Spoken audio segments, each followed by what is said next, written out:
Good morning friends.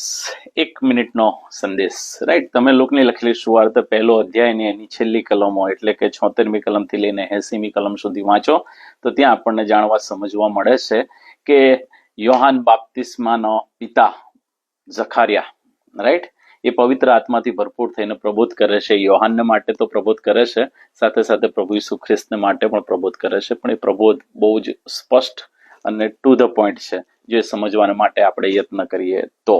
Right, ત્યાં આગળ કહેવામાં આવ્યું છે કે ઓ છોકરા, તું પરાત્પરનો પ્રબોધક કહેવાશે. રાઈટ, કેમ કે તું પ્રભુની આગળ ચાલશે. યોહાન બાપ્તિસ્મી પ્રભુને માટે માર્ગ તૈયાર કરવા માટે આવતો હતો ને એટલે કહેવામાં આવ્યું કે તું પ્રભુની આગળ ચાલશે, કે જેથી પ્રભુનો માર્ગ તું તૈયાર કરે.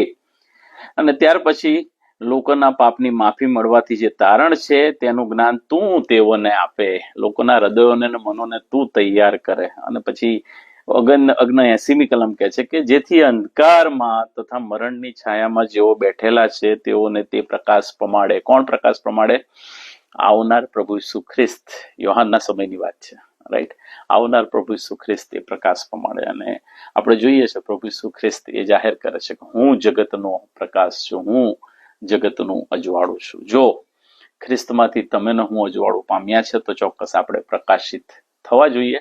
બીજા લોકો આપણા જીવનમાં એ પ્રકાશ જોવો જોઈએ, જોઈ શકતા હોવા જોઈએ, અને એ દ્વારા એમના જીવનો એ અજવાળાથી ભરપૂર થવા જોઈએ. મે ગોડ બ્લેસ યુ. પ્રભુ આ બાબતો સમજવાના માટે પુષ્કળ કૃપા આપે. Have a good day. Bye bye. Take care.